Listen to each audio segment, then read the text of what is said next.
Muling umabante si Carlos Yulo matapos makapasok sa floor exercise at vault finals ng 53rd Artistic Gymnastics World Championship sa Jakarta, Indonesia.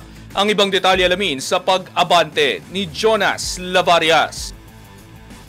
Matapos ang matinding pagsubok sa kanyang karera, muling bumida si Carlos Edriel Yulo matapos makapasok sa floor exercise at vault finals sa 53rd Artistic Gymnastics World Championships na ginanap sa Jakarta, Indonesia.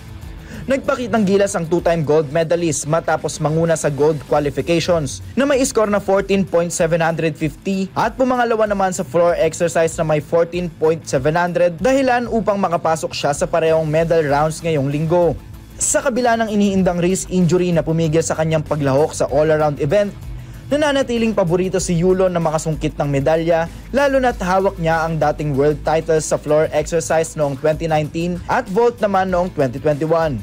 Inaasahang magiging matindi ang laban sa finals, lalo na laban kina Artur Dabjan ng Armenia na nagtala ng 14.566 sa vault at Jake Jarman ng Great Britain na nanguna naman sa floor exercise qualification.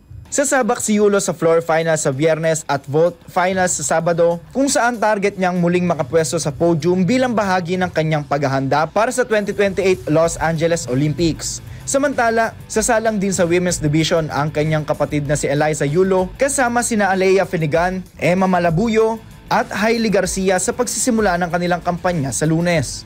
Ako, si Jonas Lavarias, Abante Sports, now na.